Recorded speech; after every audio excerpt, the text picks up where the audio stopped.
La serie que venimos tratando hace varios meses es la vida devocional, y en las últimas semanas nos hemos enfocado en la devoción en la congregación, que es parte importantísima de nuestra vida de comunión con Dios. Quien no esté involucrado con la congregación de creyentes a la cual pertenece, pues no puede decir que tenga una comunión buena con Dios. Así que, hermanos, vamos a abrir nuevamente capítulo 10 y vamos a leer nuevamente del 23 al 25. Espero que todos hayan traído Biblia. Para eso, bueno, es importante que la traiga siempre a la iglesia, la usamos, así que esté atento. Dice: mantengámonos firmes sin fluctuar la profesión de nuestra esperanza, porque fiel es el que prometió, y considerémonos unos a otros para estimularnos al amor y a las buenas obras, no dejando de congregarnos como algunos tienen por costumbre, sino exhortándonos, y tanto más cuando veis que aquel día se acerca. Yo quiero que ustedes lean el versículo 25 en voz alta ahora, por favor.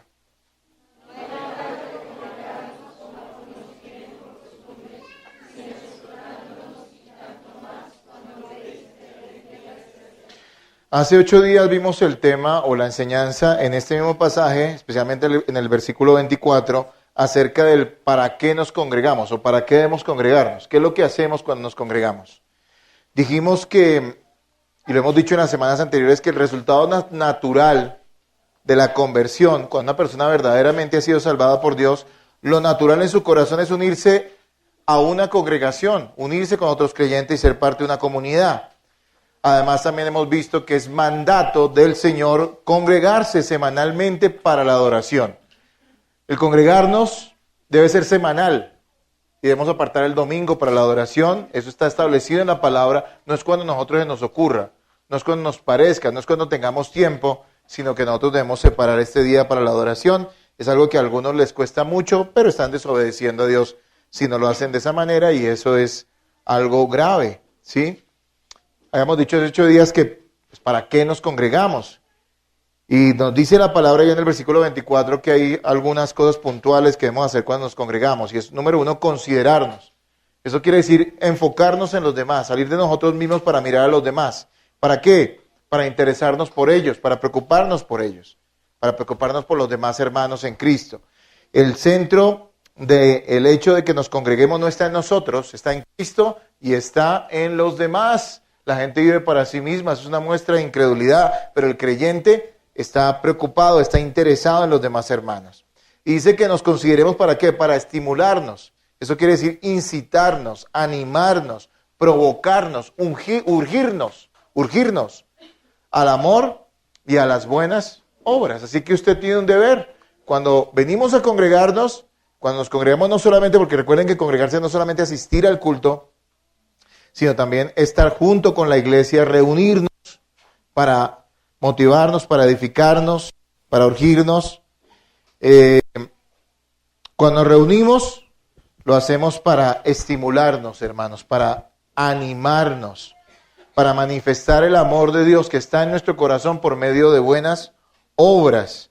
Debemos manifestar ese amor no solamente con suspiros, como algunos piensan que debe ser, ¿no? Sino con ¿qué? Con servicio, con ayuda, con consejo, con enseñanza, con consuelo, con corrección, y debemos juntarnos, hermanos, para que así sea.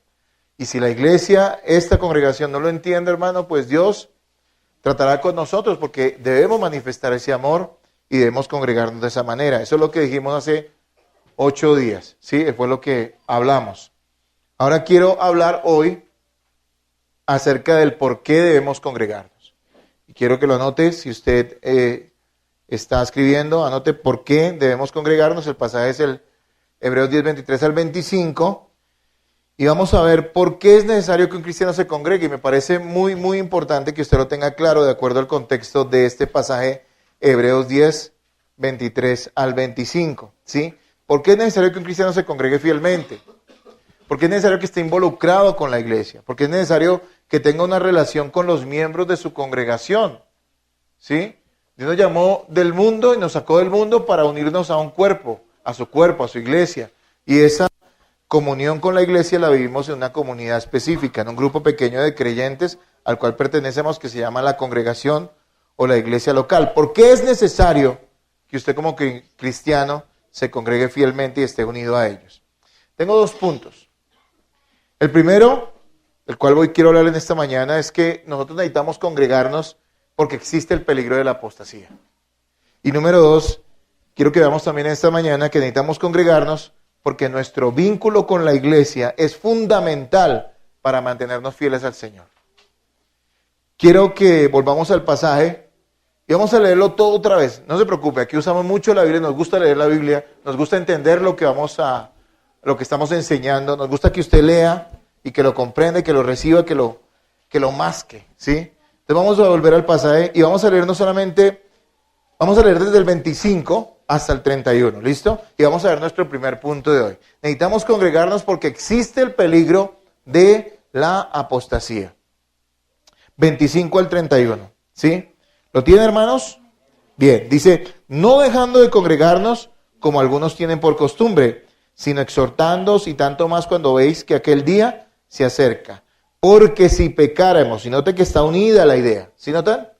Porque si pecáremos voluntariamente después de haber recibido el conocimiento de la verdad, ya no queda más sacrificio por los pecados, sino una horrenda expectación de juicio y de hervor de fuego que ha de devorar a los adversarios. El que viola la ley de Moisés por el testimonio de 2 o 3 testigos, muere irremisiblemente.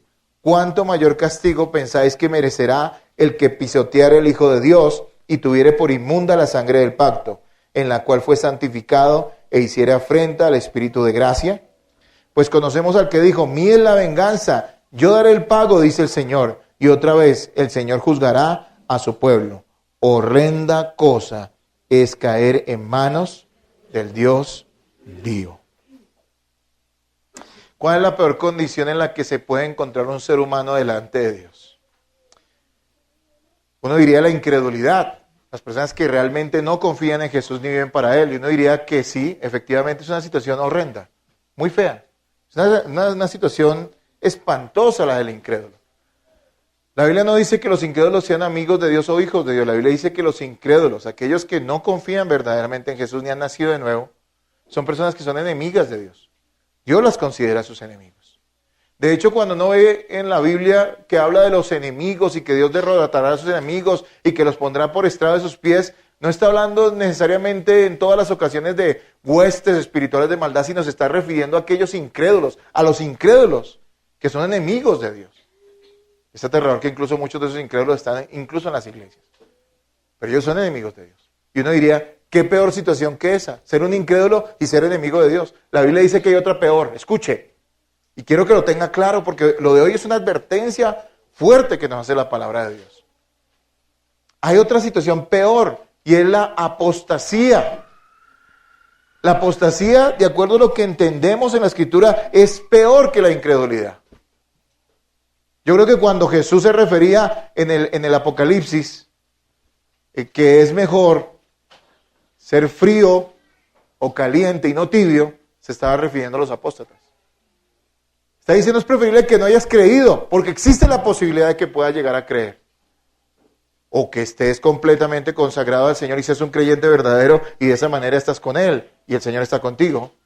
A que seas una persona que presume ser cristiana y realmente termines abandonando la fe y renegando de Dios y de Cristo. Esa es la peor situación aterradora que nos describe en estos versículos el escritor de Hebreos. Noten que el mandato de dejarse de congregar, que está en el versículo 25, está dado dentro de la seria advertencia que el escritor hace sobre el peligro de abandonar la fe y volver atrás. Esto de no dejarnos de congregarnos como algunos tienen por costumbre, yo estoy seguro que usted ha escuchado muchísimas veces. Si usted es un evangélico, un cristiano, en esta iglesia y en la iglesia en la cual haya pertenecido anteriormente, usted lo escuchó muchas veces, pero estoy seguro que nunca lo entendió de la forma correcta, por lo menos no de la forma amplia, que es lo que quiere decir el escritor de Hebreos en su contexto. Y él está diciendo, miren, ustedes deben congregarse, y viene hablándonos del perseverar, del persistir, del animarnos. Dice, por eso deben congregarse, para considerarse, para estimularse, para perseverar, ¿sí? Por eso deben congregarse, pero también deben congregarse, y la idea yo la tomo de esa manera y la entiendo de esa manera, y está ahí claramente porque hay un peligro, y el peligro de la apostasía está presente. Y recuerde que para ser apóstata hay que decir que uno es cristiano. La apostasía, la advertencia de apostasía no se le hace a los incrédulos, a los que están fuera de la iglesia, porque ellos no pueden ser apóstatas. ¿Por qué? Porque nunca han manifestado ser cristianos. Ellos no pueden ser apóstatas. La apostasía se presenta dentro de la iglesia. Y por eso les dice, tengan cuidado. Y no dejen de congregarse, como algunos ya lo tienen por costumbre. Cuídense, exhórtense, anímense, porque ustedes pueden terminar siendo apóstatas. Es lo que aquí está diciendo el escritor. Y eso es lo que yo quiero que hoy tengamos presente. Miren, el que nos congreguemos no es un capricho divino, sino un mandato con un propósito claro y vital. Cuidarnos y fortalecer la fe de los demás. Si tú eres parte de una congregación y solo estás pensando en ti, tú estás en pecado. El que se congrega, el que es parte de la iglesia de Cristo, debe estar pensando en los demás. Y note algo muy interesante. En la medida en que tú estés pendiente y preocupado y estés dispuesto a animar y a servir a los demás, tu propia vida se fortalecerá en la fe. Si estás pensando solo en ti, en lo que te pueden dar y en cómo puedes salir adelante, entre comillas, porque no entiendo cómo puedo hacer eso, en el Señor y en la vida cristiana, sin pensar en otros, tú estás fracasando y posiblemente estás yendo en el camino contrario. Hermanos, hay un peligro, la apostasía. No, Dios no dice congréguense porque no se le ocurrió otra cosa, sino porque dice esa es la forma, una de las formas en que ustedes pueden evitar la apostasía en su vida. Para que entendamos lo que nos está diciendo acá, debemos contextualizar nuevamente. ¿Qué pasa con los hebreos? ¿Qué pasó con los hebreos a los cuales se les escribe esta epístola? Pues ellos eran cristianos judíos. Entiéndase que ellos practicaban la religión judía, eran parte de la nación o del pueblo, de la raza de Israel, eran judíos de religión y algunos de ellos o muchos de ellos se convirtieron al cristianismo.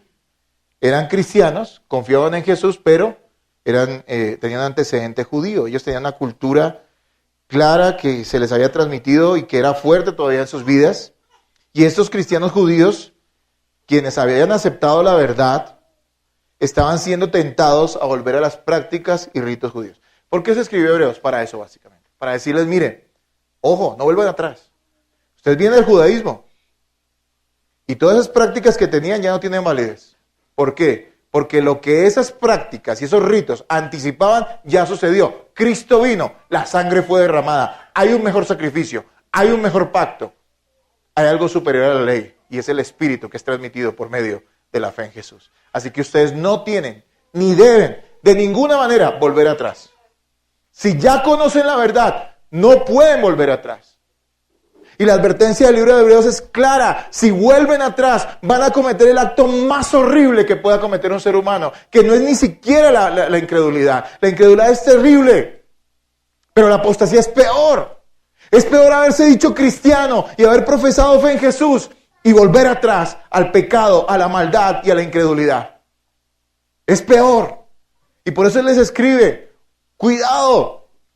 No vuelvan a los ritos, no vuelvan a la circuncisión, no vuelvan a los sacrificios, porque estarían ofendiendo al Señor.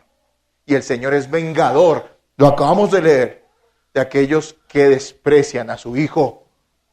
La advertencia de hoy es seria y espero que usted la tome así. No podemos jugar al cristiano. Y esto es serio, hermanos. Créanme que a mí mismo me impresionó. Cuando empecé a profundizar más en esto, realmente me abrió mucho más los ojos porque tengo que reconocer que aunque entendí algo de lo que se estaba diciendo aquí, de no dejarse de congregar como algunos tienen por costumbre, yo no lo había comprendido plenamente hasta que tomé ese estudio para hacerlo. Y tengo que decirles que realmente es una bendición, pero también es algo que lo asusta a uno. Porque le está diciendo a cristianos, en esa época y ahora nosotros, que debemos tener cuidado con la apostasía. Miren que ellos estaban bajo una fuerte presión cultural, estos cristianos judíos. Imagínense que su familia por generaciones fue judía. Y ellos entendían que eran el pueblo de Dios y que no había nadie más. Los judíos en su religiosidad son orgullosos, o eran orgullosos, en esa época especialmente. Ellos decían que los que no eran judíos, los que no eran de la religión judía eran burros. Y que eran peor que cualquier cosa. Ellos tenían orgullo, que no se los transmitió Dios, sino que ellos por su carnalidad y por su maldad lo creyeron de esa manera. Tomaron la revelación que Dios le dio, no para ser humildes y para buscar a Dios verdaderamente y a su Salvador, a Cristo. No lo tomaron de esa manera, sino lo tomaron para orgullo. Imagínense la presión de una familia orgullosa judía que un hijo de ellos se haga cristiano y diga, ya no voy a sacrificios porque ya hay un sacrificio perfecto, lo hizo el Mesías, Jesucristo, y ya no tengo que volver a ofrecer sacrificios. ¿Qué pensaría una familia de esas? ¿Cómo trataría a ese hijo? La presión sería muy grande, muy fuerte, muy dura. Y entonces estas personas estaban siendo tentadas otra vez a volver atrás. A decir, bueno, está bien, tal vez por confraternizar con mi pueblo, con mi cultura, puedo creer en Jesucristo, pero yo voy a seguir ofreciendo sacrificios. Y aquí el escritor les dice, no hagas eso, porque eso es lo peor que se te pueda ocurrir, es lo peor que tú puedas hacer. En toda la epístola de Hebreos, lo que hace el autor es exponer claramente la superioridad de Cristo frente a todo lo demás. La ley no salva a nadie, la ley simplemente prepara el corazón y acusa al pecador para que anhele la salvación que solo Cristo puede ofrecer. Dicen, si Cristo ya los ha salvado, o ustedes creen que Cristo los ha salvado, o ustedes han manifestado que Cristo es su Salvador, ustedes no pueden volver a esos ritos ni a esas prácticas. Hermanos amados, hay una advertencia para nosotros también. No somos judíos, pero somos cristianos. O por lo menos manifestamos ser cristianos.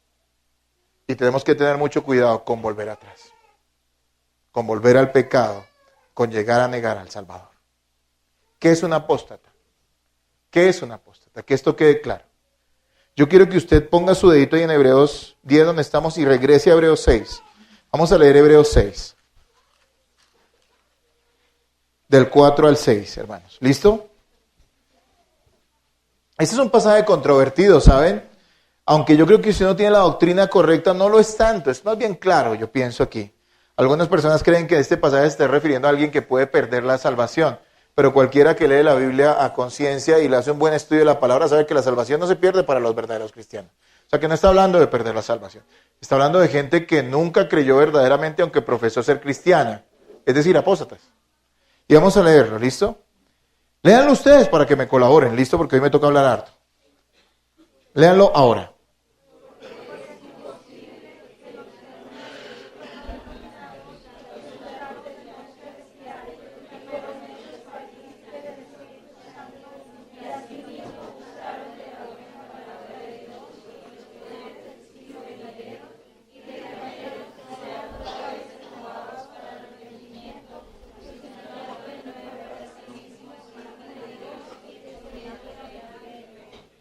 Bien, vamos a ver allí qué es un apóstata, ¿sí? Para que lo tengamos claro. También quiero que quede esto claro porque resulta que ahorita en internet uno ve una cantidad de videos que todo el mundo lo llaman apóstata, ¿no? Apostasía aquí, apostasía allá y la gente le fascina eso, pero no, hermanos. Hay una definición clara de la apostasía y de quién es un apóstata y tenemos que tener mucho cuidado con eso. Ahora bien, es posible que un cristiano renacido, y es una pregunta, ¿es posible que un cristiano renacido se pierda y vuelva definitivamente atrás? ¿Es posible? ¿Sí o no?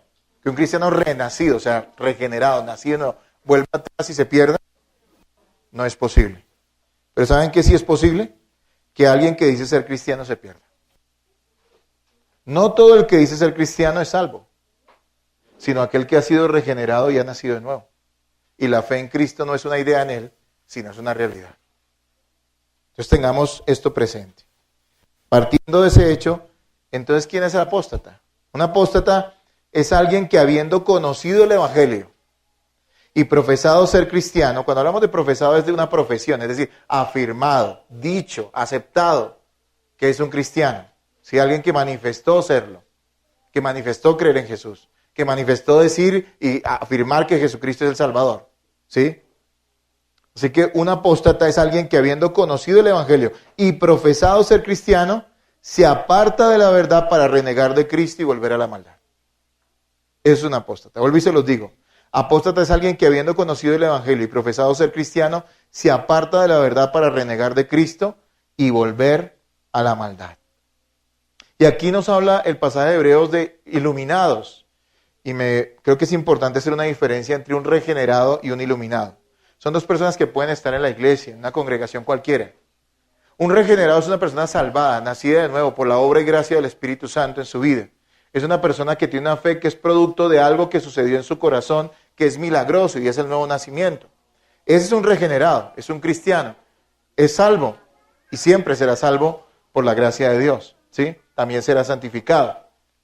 Ahora, un iluminado, entendamos que es un iluminado, el iluminado, es una persona que conoce y acepta la verdad, pero nunca se ha rendido a ella. Puede incluso a veces engañarse y en ciertos momentos de su vida creer que realmente tiene mucha efusividad por Cristo, pero el tiempo es el que demuestra si verdaderamente es del Señor o no lo es. Es una persona que entiende el Evangelio. No todos entienden el Evangelio. No todos lo comprenden. Hay personas iluminadas. Lo han entendido en su cabeza. Algo se han emocionado con Él. Pero verdaderamente nunca se han rendido a Cristo como Señor. Eso es la diferencia, o esa es la diferencia entre un iluminado y un regenerado. Mire que aquí nos dice varias cosas, y yo no quiero entrar a exponer este pasaje así en detalle porque requiere una predicación completa. Solo quiero mencionar algunas cosas de las que dice allá. Dice que estas personas gustaron, saborearon, pero no dice que tuvieron. Gustaron. Mire lo que nos dice allí, Hebreos 6:4, dice, porque es imposible que los que una vez fueron iluminados, y gustaron ¿qué? Del don celestial, lo gustaron. Y después en el 5 dice, y así mismo gustaron de la buena palabra de Dios. ¿Qué? Saborearon, comprendieron, pero nunca la palabra fue viva en ellos. Nunca realmente estuvo en sus corazones completamente la palabra de Dios. Gustaron. Dice que fueron partícipes del Espíritu y mucha gente se confunde con esto. Y dice, pero si ahí dice que fueron partícipes del Espíritu, fueron salvos y después perdieron la salvación. No es así. Participar del Espíritu no se refiere a que sean llenos del Espíritu o que el Espíritu habite en sus corazones. Y les pongo algunos ejemplos. Judas fue partícipe del Espíritu, caminó con Jesús, entendió, yo estoy seguro que Judas entendió lo que significaba el Evangelio, pero él nunca realmente lo creyó ni se rindió a él. Note algo, si usted va a Lucas 9 no lo busque, pero después lo voy a buscar en su casa. Si usted va a Lucas 9 va a darse cuenta que Judas estuvo entre los apóstoles que Jesús comisionó, los discípulos, que Jesús comisionó. Judas no fue un apóstol. Entre los discípulos que Jesús encomendó que fueran y hicieran milagros. Los milagros que Judas realizó, ¿fueron de Dios o no fueron de Dios? Fueron de Dios, porque fue Jesús quien los encomendó. ¿Y quién hizo esos milagros? El Espíritu Santo por medio de Judas. Judas nunca fue salvo.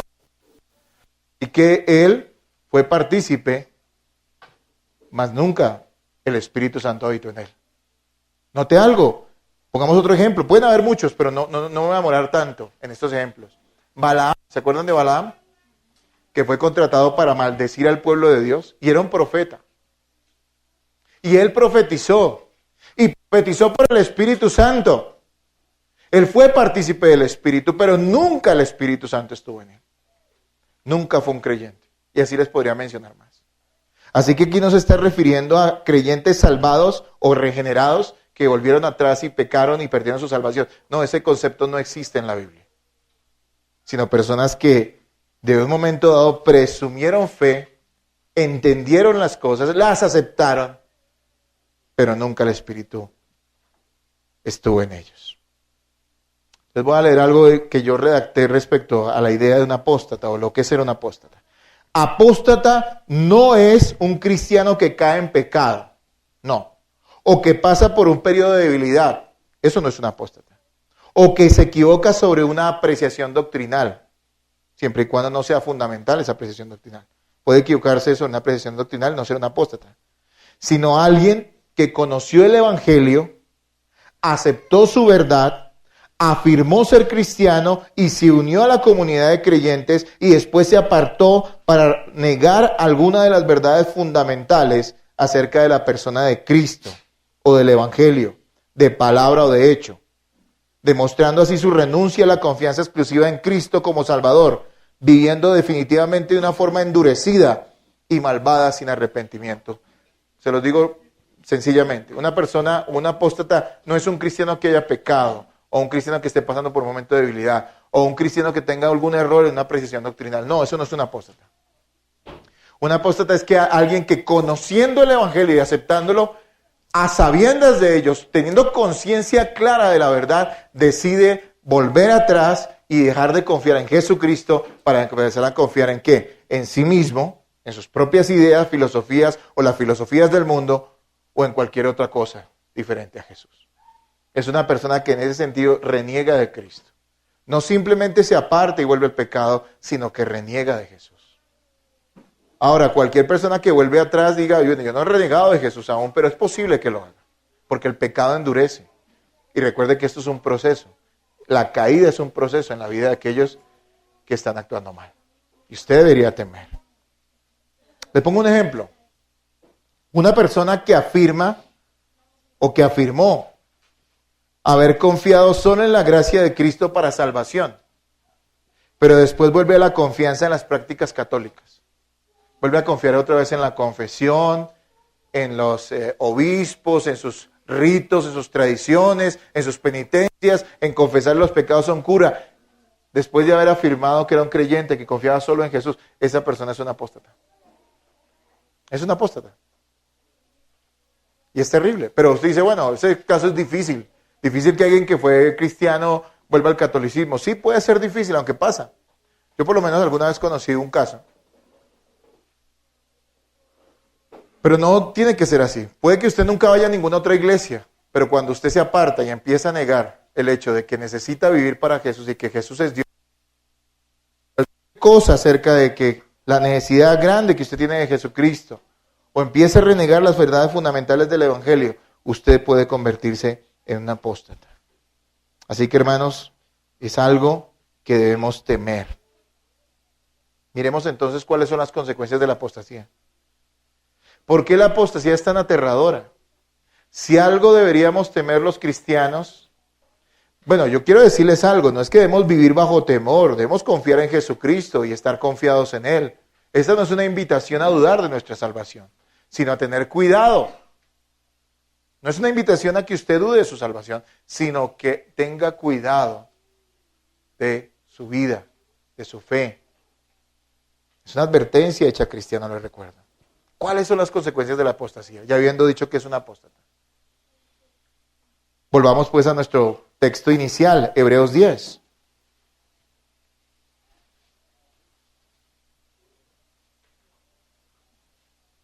Mire lo que dice el versículo 26. Dice lo siguiente: porque si pecaremos voluntariamente después de haber recibido el conocimiento de la verdad, ya no queda más sacrificio por los pecados.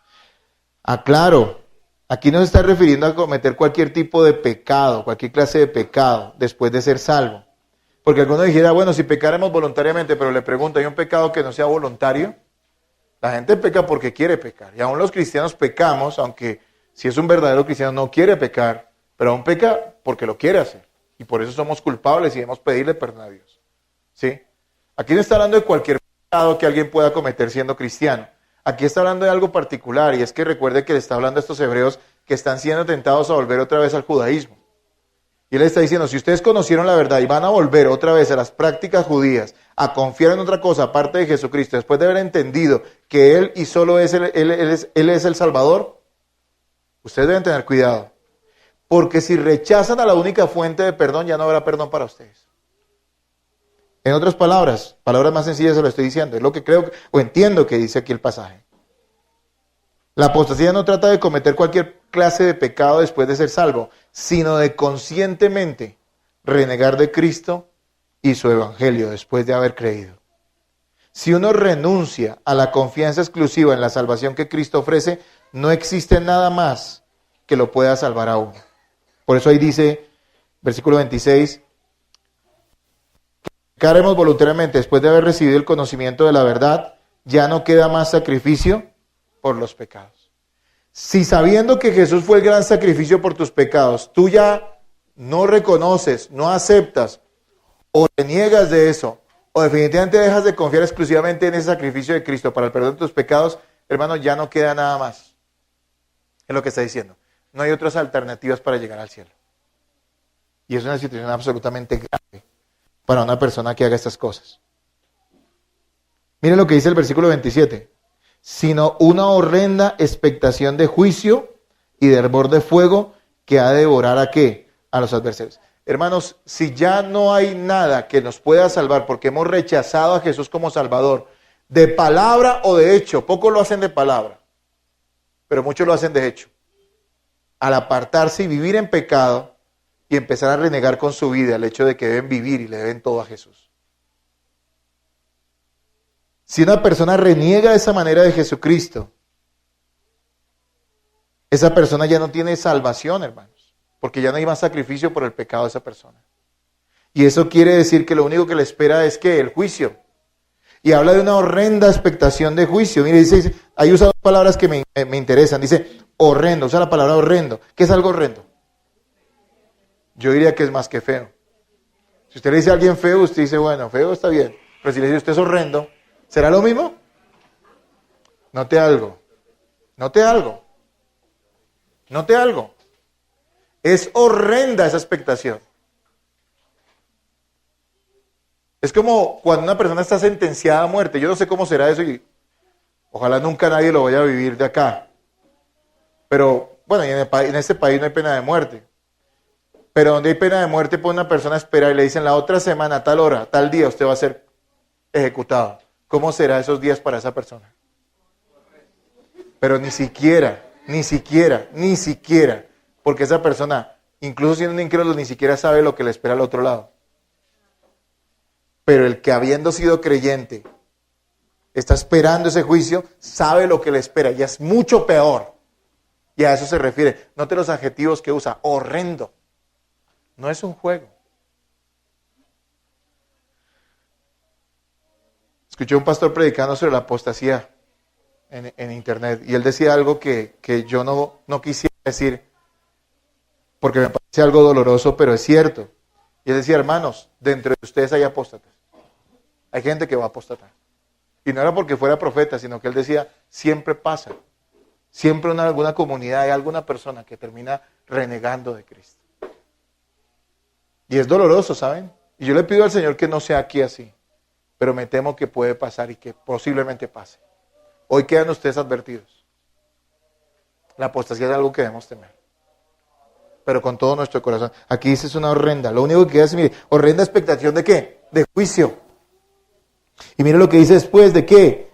De hervor de fuego que ha de devorar a quienes, a los adversarios. Note cómo toma el Señor a los apóstatas. Dice que son adversarios, no son simples incrédulos. Un incrédulo es malo, pero el apóstata no solamente es alguien que está no solamente no cree en la verdad de Dios, sino es alguien que está en contra de la verdad de Dios, porque la conoció. Es peor. Dice que ese fuego consumirá ¿a quién? A esos adversarios. Y esos adversarios de los que habla acá algún día profesaron ser cristianos. Y hasta de pronto se bautizaron. Muy seguramente se bautizaron. Hasta participaron de la mesa del Señor. Hasta predicaron porque muchos apóstatas eran falsos maestros. Hasta fueron pastores. Y el Señor no los llama hijos, sino como adversarios. Adversarios del Evangelio. Es muy delicado. Una persona o un apóstata es una persona completamente endurecida. Llega a un punto donde está completamente endurecido. Es decir, ya no hay dolor en su corazón por el pecado. Y miren que me ha tocado a mí en mi ministerio por lo menos ver alguna persona, tal vez algunas más, que habiendo sido parte de la congregación, la he escuchado decir lo siguiente: sé que me voy a ir al infierno, pero no me importa.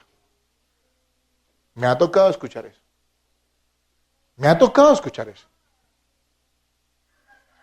Sé porque usted me lo ha enseñado.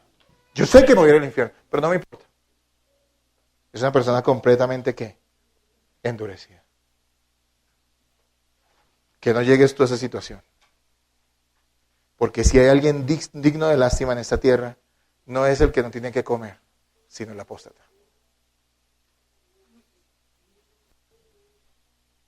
Versículos 28 al 31. Ayúdenme a leer, hermanos, que me ha tocado ya hablar harto. 28 al 31, a ver. Léanlo ustedes.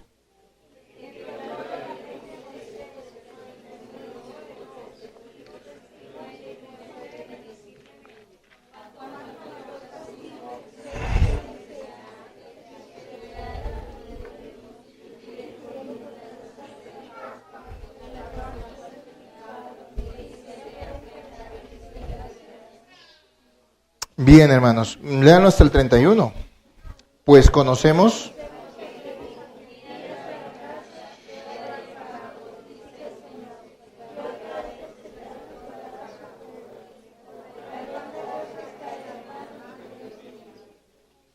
Hermanos, si alguien tiene dudas acerca de lo terrible que es el apóstata, el escritor lo ratifica. No les deja dudas.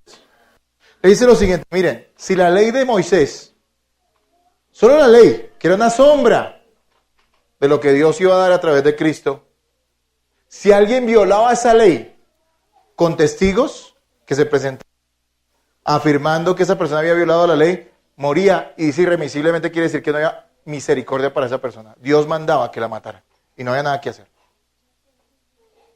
El hijo rebelde, maldiciente de sus padres, que sus padres mismos lo llevaban ante los jueces, lo tenían que matar irremisiblemente. Terrible esa situación. Y él les dice, si eso era con la ley, ¿cuánto castigo creen ustedes? Es lo que está diciendo aquí el escritor.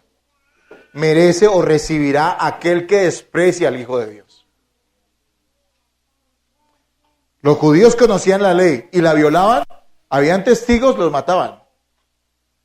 El que es cristiano y conoce el evangelio y después se aparta para renegar de él y vivir en pecado, dice, ¿cuánto creen que mayor castigo merece? Hermanos, ¿estamos entendiendo? Porque algunos los veo muy tranquilos. No quiero decir que se pongan a llorar, pero quiero que usted entienda la seriedad de esto. ¿Por qué? Por amor, para que usted no caiga en eso, hermano. Miren, ¿qué palabras usa? Dios se vengará, dice.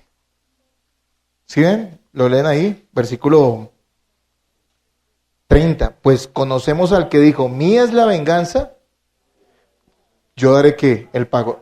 ¿De quiénes se está refiriendo? ¿A quiénes dará el pago? A los apóstatas. ¿A quiénes se está refiriendo? A los incrédulos, simplemente. Los incrédulos recibirán la ira de Dios, sin duda. Pero el apóstata recibirá la venganza de Dios. También dice en este texto, en este versículo que estamos viendo hoy, en este pasaje, perdón, que es una horrenda cosa. Y vuelve y usa la palabra, horrenda. Y mire lo que dice ahí el versículo 31. Horrenda cosa es caer en manos de ¿qué? El peor, escúchenme en esto. Esto quiero que les quede claro, mis amados hermanos, y no estoy tratando de meter terror ni de amedrantarlos, no, hermanos. Pero la verdad es que por este pasaje y otros pasajes de la Escritura, entendemos que el peor de todos los castigos eternos, porque en el infierno habrán grados de perdición, el peor grado, la peor castigo, no sé qué será, pero será algo tan horrible que la Biblia dice que es horrendo, está reservado para los apóstatas. Escuche, está reservado para los apóstatas, los que algún día profesaron ser cristianos y después renegaron de Jesús y renegaron del Evangelio. Si ven que cuando predicamos el Evangelio le estamos trayendo a la gente libertad, pero también si ellos no lo toman en serio, estamos trayendo juicio sobre esas personas. Ahora ya no tienen excusa. Y créanme que la gente que está en una iglesia bíblica menos excusa tiene. Qué bueno es escuchar el Evangelio como es, porque nos da libertad y nos salva. Cristo nos salva a través de él. ¡Amén! Pero si tú tomas esto en juego y en broma y empiezas a andar en pecados, insistir hasta que llegues al punto de llegar a ser un apóstata, Dios tendrá más en cuenta el hecho de que entendiste y comprendiste la verdad bíblica como era. Y aunque los que están en iglesias falsas recibirán su castigo severo de parte de Dios eternamente, el apóstata lo recibirá de una manera peor. Es que esto no es un juego. Y ahora empiezo a entender por qué dice que no debemos dejarnos de congregar. Porque es la manera de prevenir. Una de las formas de prevenir, ¿qué? La apostasía. Usted puede hacer su estudio y lo va a ver, está perfecto contexto. Perfecto contexto. Yo quiero que usted deje el dedito ahí en Hebreos 10 y vaya a 2 de Pedro 2:20, por favor. Búsquelo. Todos, por favor, búsquenlo.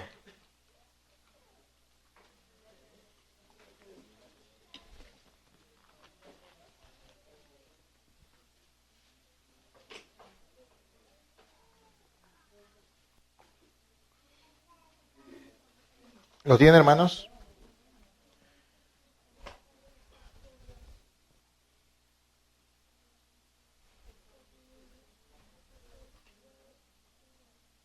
Y aquí está hablando de apostasía Pedro. Y está hablando de todos los apóstatas, aunque ahí lo enfoca en los falsos maestros. Los falsos maestros son apóstatas. Pero no hay que ser falso maestro para ser apóstata. ¿Por qué no lo leen ustedes desde el 20 hasta el 22? Y me ayudan, ¿listo? Y con eso todos participamos, ¿listo? 2 de Pedro 2:20 al 22, léanlo ahora.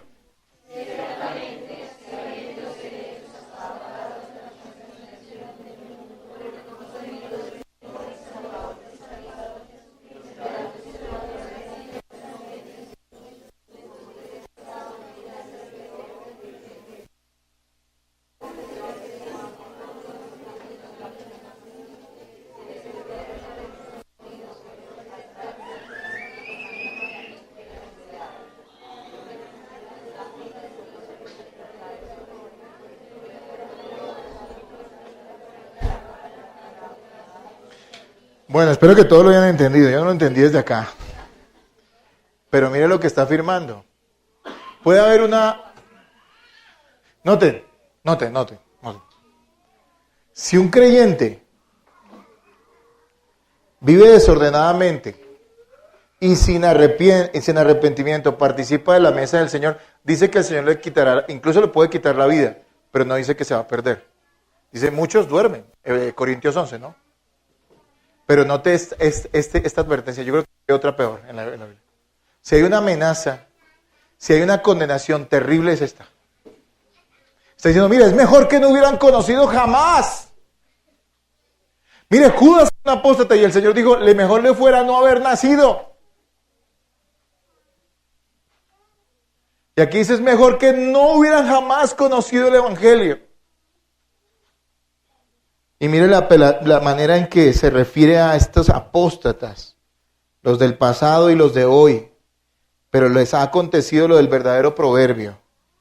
El perro vuelve a su vómito y la puerca lavada a revolcarse que en el lodo. A veces la gente piensa que es muy chistoso o muy folclórico o que hay que demostrar que el amor y que no sé qué, cuando una persona viene, manifiesta ser un cristiano y después vuelve a los peores pecados. Y yo le quiero decir, mire, yo no soy juez de esas personas. Y le agradezco a Dios que no me toca juzgarlas. Pero mire lo que la palabra de Dios afirma. Y ciertamente si nosotros podemos evitar que algún hermano con nuestras exhortaciones vaya hacia ese pecado, o si podemos y debemos evitar nosotros que ese pecado suceda en nuestra vida, tenemos que hacerlo con todas nuestras fuerzas. Y confiando en el Señor Jesús, porque esto no es una cosa que solamente se logre porque lo intentamos, sino es la gracia de Dios que está en nosotros. Ahora, hermanos, les he dicho que necesitamos congregarnos porque existe el peligro de la apostasía. Eso es lo que nos está diciendo Hebreos 10. ¿Por qué también necesitamos congregarnos? Bueno, ¿cómo podemos evitar la apostasía y el engaño? ¿Cómo? ¿Lejos de la iglesia? ¿Lejos de la congregación? ¿Lejos de la enseñanza? ¿Viniendo ocasionalmente? No, aquí es claro, les dice, no se dejen de congregar. Entiéndame, el escritor de Hebreos tenía en la cabeza una sola cosa. Esta gente está a punto de volver atrás. Hay gente en esa iglesia que quiere volver a los sacrificios. Tengo que advertirles, tengo que decirles qué tienen que hacer para no ir allá. Y una de las cosas que cita después de dar una tremenda cátedra doctrinal en los primeros capítulos, porque Hebreos es una cátedra doctrinal tremenda de la superioridad de Cristo sobre cualquier obra de la ley y sobre cualquier cosa religiosa. Es decirles, ojo, no se dejen de congregar como algunos de ustedes ya lo están teniendo por costumbre. Hay algunos aquí sentados que van a decir, no, a mí eso no me pasa. Ya los veo ya en su corazón malvado diciendo eso. Y yo le voy a decir, tú no eres más sabio que Dios, amigo. Si el Señor te dice, haz esto, es porque Él te ama, si es que eres su hijo. Y te dice, evítalo, porque puedes caer en tremendos pecados y tremenda ruina.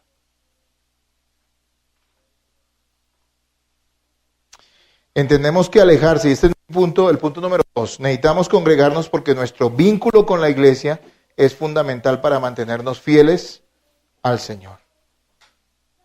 Hermanos, entendemos que alejarse de la comunidad de hermanos, es decir, del Señor y de su iglesia, es un pésimo síntoma, algo que nos debería preocupar, un gran peligro. ¿Cuántas veces escuchamos gente que dice, yo soy cristiano, pero yo no voy a ninguna iglesia? ¿Es posible eso? Pues sí, será un cristiano de nombre, pero salvo no es, ni al cielo va a ir, ni nada tiene que ver con Cristo. Es un religioso. Porque el que es de Cristo está unido a su iglesia en una congregación. No hay nada que hacer. Y al que quiera se lo puede probar con la Biblia. Hermanos, algunos dicen, siendo incluso parte de una congregación, dicen, no, pues yo voy, pero es que sí exageran. Yo estoy faltando, a veces voy de vez en cuando, pero no exageren. Hermano, el problema no es por la iglesia va a estar allí, el Señor va a tener gente fiel siempre. El problema eres tú, que te estás privando del medio de gracia que Dios te ha dado para evitar la apostasía y el engaño en tu vida. Es que nosotros no somos lo suficientemente, discúlpeme la expresión, me incluyo yo en eso, no somos lo suficientemente inteligentes, ni lo suficientemente virtuosos para creer que solos vamos a llegar hasta el final de este caminar con Cristo. Necesitamos de los demás, de los dones de los demás, de la gracia que Dios le ha dado a otros. Por eso lo primero que pasa con una persona que empieza a andar mal es ¿qué? Dejarse de congregar. ¿No es cierto? O si se congrega, está aquí de cuerpo, pero no está aquí de alma. Se sienta y ocupa un lugar en el espacio y en el tiempo. Como hablan en la física, el espacio y el tiempo, pero de corazón no está en la iglesia. Y eso tampoco es congregarse. Eso es asistir a una reunión, pero no es... ¿Se acuerdan que hace 8 días les dije que si uno asiste a una reunión, pero no está involucrado con la iglesia, uno puede decir que asiste a una iglesia, pero que no es parte de no puede decir que es parte de una congregación? Entonces, amados hermanos, ¿será que nosotros seremos tan testarudos y tan necios, tan cabeciduras de negar la sabiduría de Dios que nos hace esa exhortación en el versículo 25? Por favor, vuelvan a leer el versículo 25. Léanlo en voz alta y que nos quede a todos grabados en nuestro corazón y en nuestra mente. 25 de Hebreos 10.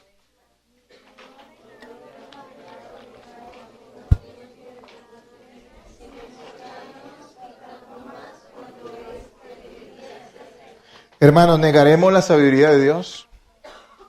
¿Confiando más en nosotros que en el mandato del Señor? ¿Usted cree que puede evitar la apostasía en sus propias fuerzas? ¿Usted cree que puede jugar con Dios diciendo, yo no estoy involucrado en la iglesia? Hay gente que parece que, siendo incluso parte de la congregación, para que la iglesia fuera su enemigo. ¿Usted cree que usted puede tener esa actitud y todavía decir que usted está bien con Dios? ¿Que Cristo está con usted? ¿Usted cree que usted puede estar lejos de la iglesia diciendo cuando su apretada agenda se lo permita? ¿Y creer que Cristo está con usted? Usted puede decir que Cristo es su Señor, es decir, su amo, y usted no está dispuesto a renunciar a nada por Él. No, no lo creo. No lo creo. Y no estamos aquí para engañarlos. ¿Cuándo han escuchado que esto se predique desde un púlpito? Claro, en las iglesias bíblicas sí se hace, pero en la mayoría de iglesias les hablan de la apostasía. No quieren asustar a la gente, pero esta es la verdad. Claro, esto no atrae gente y a veces aleja a algunos. Pero yo prefiero siempre hablar la verdad, hermanos, porque los amo. Y porque los que son verdaderos cristianos tienen que perseverar unidos en la iglesia. Y los que no lo son, ok, que esto filtre la iglesia y que demuestren lo que son. Discúlpeme que sea tan duro, pero es muy importante que sea así. Porque Dios nos ha mandado a trabajar con los que son de Dios, con los que son de Cristo. Así sean débiles, así caigan, así pasen por tropiezos, porque todo va a pasar eso, siendo verdaderos hijos de Dios, permaneciendo en la salvación. No estamos hablando de una cosa dura o inflexible porque sí, no, tenemos que amarnos y ser pacientes los unos con los otros, sin duda. Pero también tenemos que ser claros, hermanos. Nunca ha habido un creyente en la historia de la iglesia que fuese fiel a Jesucristo y que tuviera una mala relación con la iglesia. O que se congregara ocasionalmente. Nunca. No piense que usted es el primero. Sabemos que congregarse no es un rito. O solo un deber. Es un deber, pero no es solo un deber. Sino es una de las máximas expresiones de amor entre creyentes y es una expresión de vida espiritual. Si usted le dice a un incrédulo que venga el domingo de la mañana a la iglesia, ¿qué hace? Bueno, hay muchos que son religiosos y lo hacen. Pero digamos una iglesia donde se le predique bien, ¿qué pensará la mayoría de gente? ¿Que vale la pena o no? No, no lo hará, tendrá mil excusas. Y saldrán con apelativos como el que yo amo a Dios, pero no soy de iglesia. Y esas personas están engañadas. Dios es su enemigo. Ellos no aman a Jesús. Y si alguien tiene, diciendo que es cristiano, esa misma actitud, que le parece que cualquier cosa es suficiente para excusarse o para salir de la comunión de la iglesia de corazón, también debería estar muy preocupado. ¿Por qué nos congregamos? En lo que hemos venido hablando en las últimas semanas. Primero que todo nos congregamos porque necesitamos de los dones y de la gracia que Cristo manifiesta en otros. Es decir, somos necesitados. ¿Sabe qué? Necesitamos estimularnos y necesitamos ser estimulados. Cualquier cristiano verdadero que se aparte un tiempo por X o Y razón, puede ser por razones, digámoslo así, válidas, tal vez enfermedad o alguna situación que le impidió estar un buen tiempo asistiendo a la iglesia, sabe que empieza a sentir el peso de eso en su corazón, ¿no es cierto? Se empieza a sentir afectado. No que Dios no esté con él por eso. De hecho, eso demuestra que Dios está con él, porque él se empieza a sentir afectado. Y sabe la necesidad que tiene de estar en comunión con los demás, de recibir y escuchar la enseñanza. Así que necesitamos de los dones y de la gracia que Cristo manifiesta en otros. También nos congregamos porque es nuestro deber apartar el domingo para la adoración. Que el mundo ahora, que el domingo, que los trabajos por turnos, que no sé qué, yo entiendo, mis hermanos. No vamos a juzgar a nadie ni le vamos a caer a alguien por eso. No lo vamos a forzar a que deje un trabajo o no lo haga. Pero sí tenemos que decirle que un verdadero cristiano está dispuesto a sacrificar algo por el Señor. Y sacrificar un trabajo no es nada. ¿O sí? Yo no estoy diciendo que yo le voy a obligar a usted. No puedo hacer eso. De hecho, no sería válido porque si usted lo hace porque el pastor se lo dice y para no quedar mal con la iglesia, usted no lo está haciendo para el Señor. El peso en su corazón debería decir, hago lo que sea, pero el domingo es el día de adoración. Adoramos todos los días, pero el domingo es el día de adoración en comunidad. Y por eso nos congregamos. Y también nos congregamos porque es el medio que Dios ha establecido para cuidarnos mutuamente del engaño y de la apostasía. Y ese cuidado debe ser constante. Hoy ustedes reciben esta enseñanza y estoy seguro que la mayoría va a salir advertido. Y sé que el Señor hoy les va a hablar y les está hablando y usted va a tener cuidado. Pero créame que dentro de un tiempo hay que volvérselo a repetir. Porque tenemos a qué? A olvidar y a relajarnos. Por eso este estímulo debe ser ¿qué? Constante. Constante. Bien, para ir finalizando. Entonces, ¿qué nos dice el versículo 25 acerca de qué debemos hacer para evitar apartarnos, endurecernos, caer en el engaño, volver atrás, es decir, tener cuidado con la apostasía? Recuerde que la apostasía es la peor de todas las calamidades que le pueda suceder a un ser humano. Es grave nunca haber conocido a Jesucristo, muy grave, pero es más grave aún haber conocido a Jesucristo y nunca haberse rendido a Él y haber vuelto atrás al pecado. Es más grave aún. Eso es lo que la palabra de Dios nos dice, no solo aquí en Hebreos, sino, note las parábolas de Jesús. Hablaba de eso. Separados de mí, nada podéis hacer. Y el Señor constantemente estaba recordando, hablando de los falsos y de los verdaderos. Del trigo y de qué? De la cizaña. Cuando se refería a la cizaña, ¿a quién se estaba refiriendo? ¿A quién creen ustedes? A los apóstatas. Él no estaba hablando del mundo. El mundo va a ser quemado y consumido. Eso es otro cuento. Él está hablando de los que están en la iglesia. Dice que vendrán los ángeles en el juicio y separarán el trigo de la cizaña. De hecho, nos dice que nosotros no lo vamos a hacer, porque nosotros no podemos decir aquí, maestro, a ver, usted como que, usted va para apóstata. No, no podemos hacer eso. ¿Qué tenemos que hacer? Predicar. Es el tiempo y es la vida de las personas la que demostrará si son o no son. Hermano, el que es de Cristo, pase lo que pase, así incluso caigan terribles pecados, persevera en la verdad. Eso es así. Es así. Pero el que no lo es, termina ¿qué? Apartándose. ¿Qué debemos hacer? Primero que todo nos dice ahí, no dejen de congregarse. O sea, no debemos dejar de ¿qué? De congregarnos. Miren, los hebreos, posiblemente estos hebreos a los que se refería aquí, ellos estaban dejando de congregarse, estaban tomando eso por costumbre, posiblemente porque tenían temor. Ir a las reuniones de la iglesia significaba que los señalaran o que posiblemente los persiguieran. Y algunos estaban dejando de congregarse por eso. Y sin embargo, aunque uno diría humanamente hablando, ¿sí o no?, que eso tiene alguna razón de ser. Si a usted le dijera, mire, si lo vemos salir de su casa hacia la iglesia, lo voy a perseguir con un revólver, ¿usted qué haría? No se apresure a contestar. Algo parecido les estaba sucediendo. ¿Y qué dice el apóstol? Dice, no, pues yo los entiendo. ¿Saben qué? Metan Skype, metan internet, que eso igual sirve, ¿sí o no? ¿Dice eso? Les dice, nada, no se dejen de congregar. No es válido.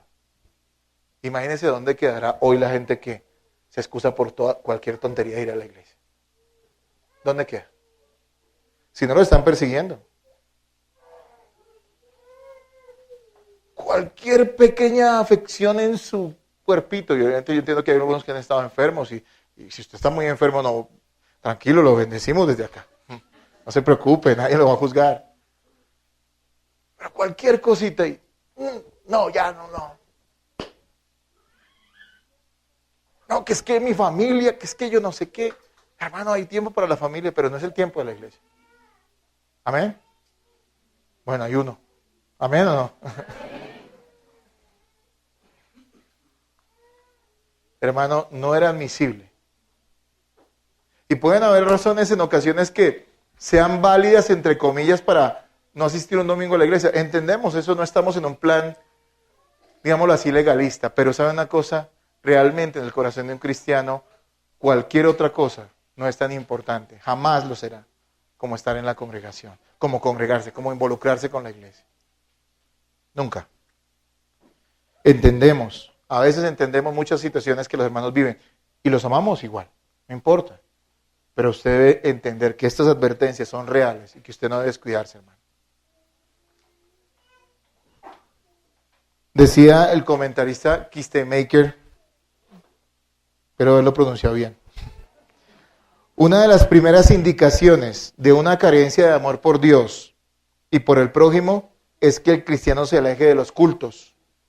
El miembro abandona las obligaciones comunitarias, deja de asistir a las reuniones y exhibe los síntomas de egoísmo y egocentrismo.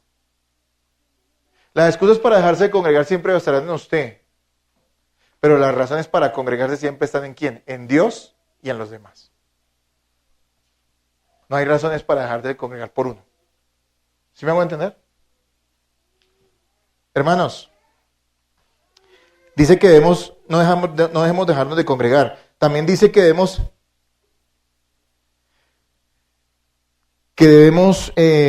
exhortarnos. Mire, dice ahí, dice que debemos exhortarnos, animarnos. Eso quiere decir animarnos, motivarnos, corregirnos en amor. Para que nuestro corazón, ¿qué? No se endurezca. Yo quiero que vayamos a Hebreos 3, 12 al 13. Un pasaje dentro del mismo Hebreos también, hablando de esto. Hebreos 3, 12 al 13. Ya 5 minutos y terminamos. Hebreos 3, 12 al 13.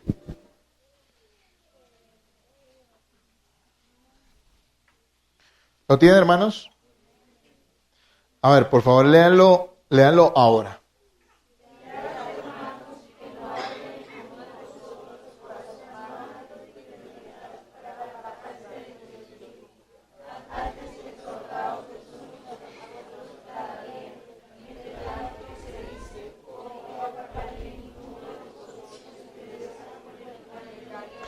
Debemos congregarnos para exhortarnos. Ya lo vimos la enseñanza pasada.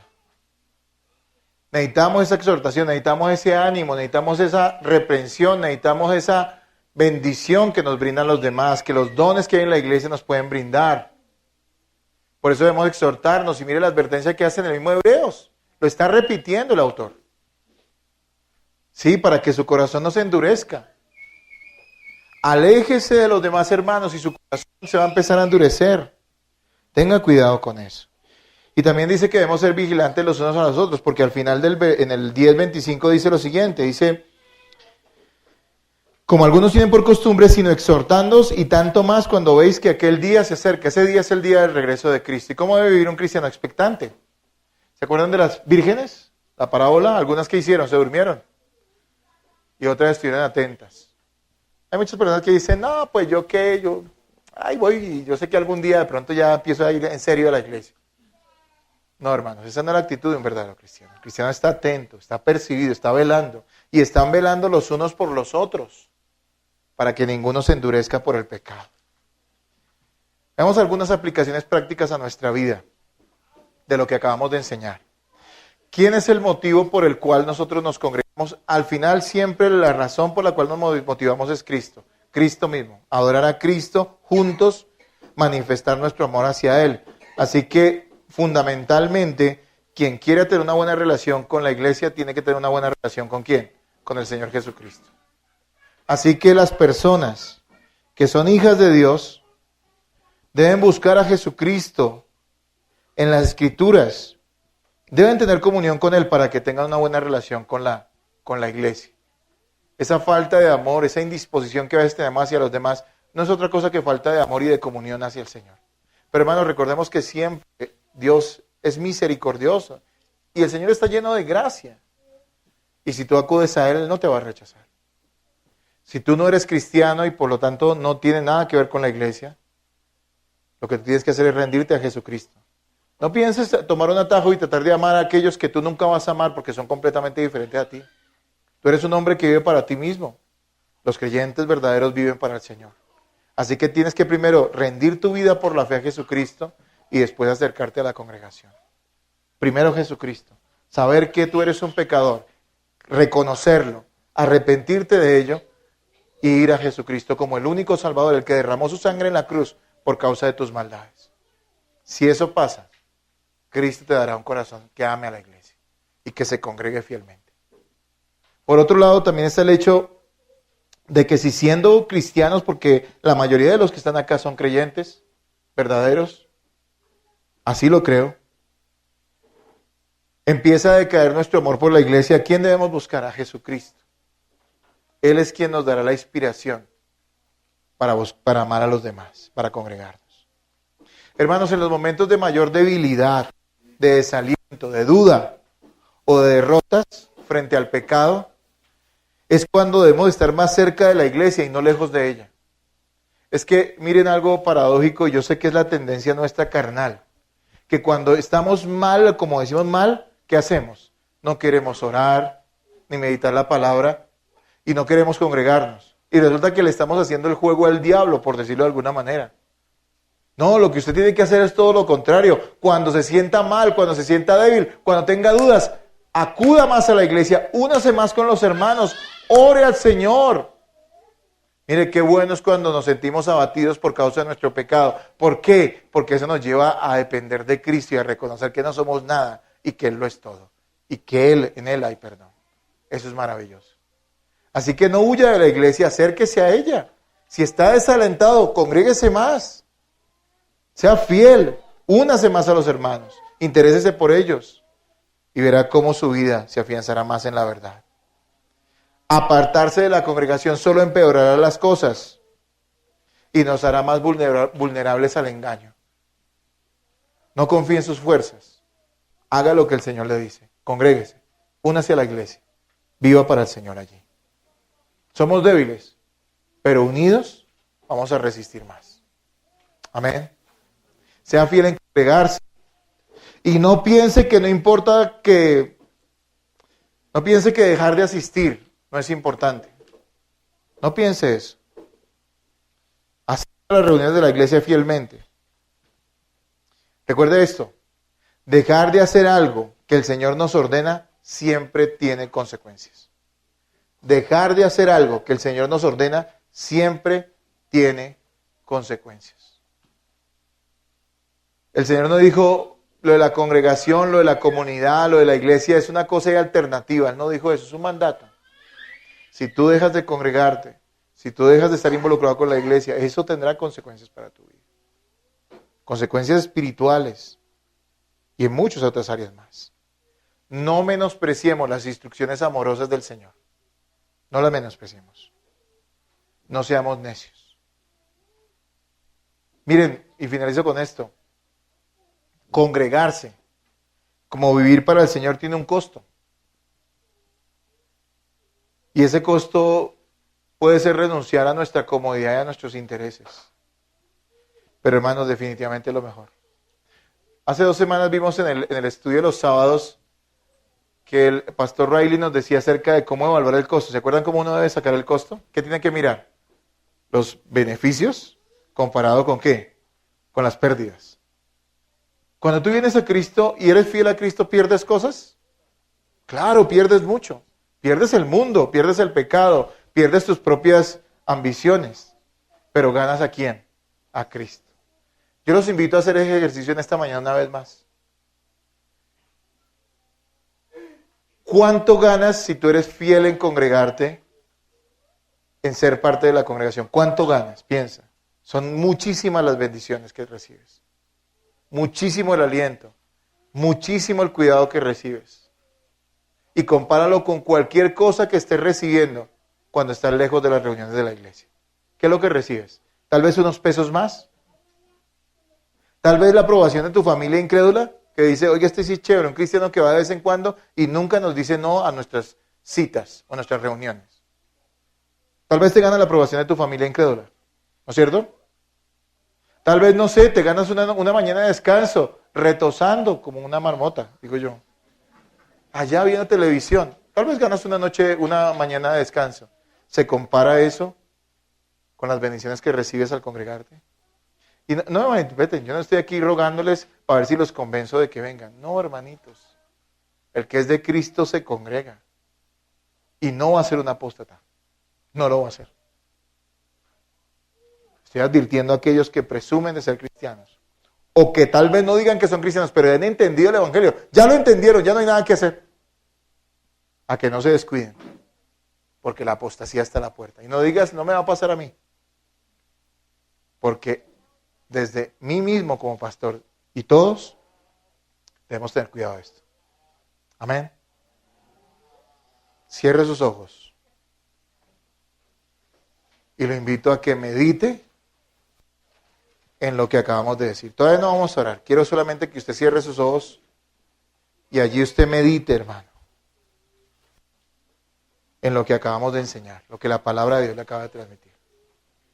Piense cómo aplica a su vida. Por favor, hágalo. Es solo un minuto. Y después vamos a orar por esto. Piense si posiblemente usted pueda dirigirse a la apostasía. Y en esta hora piense en lo que la palabra le ha dicho de cómo puede evitarla. Le invito a que medite, a que pare un momento, todas las luces, los celulares, todas las cosas que durante la semana llenan nuestra cabeza. Pare eso y medite. El cristiano tiene que meditar en la verdad. Tiene que meditar en la palabra. Y allí donde está, medite en su corazón esto que acabamos de ver.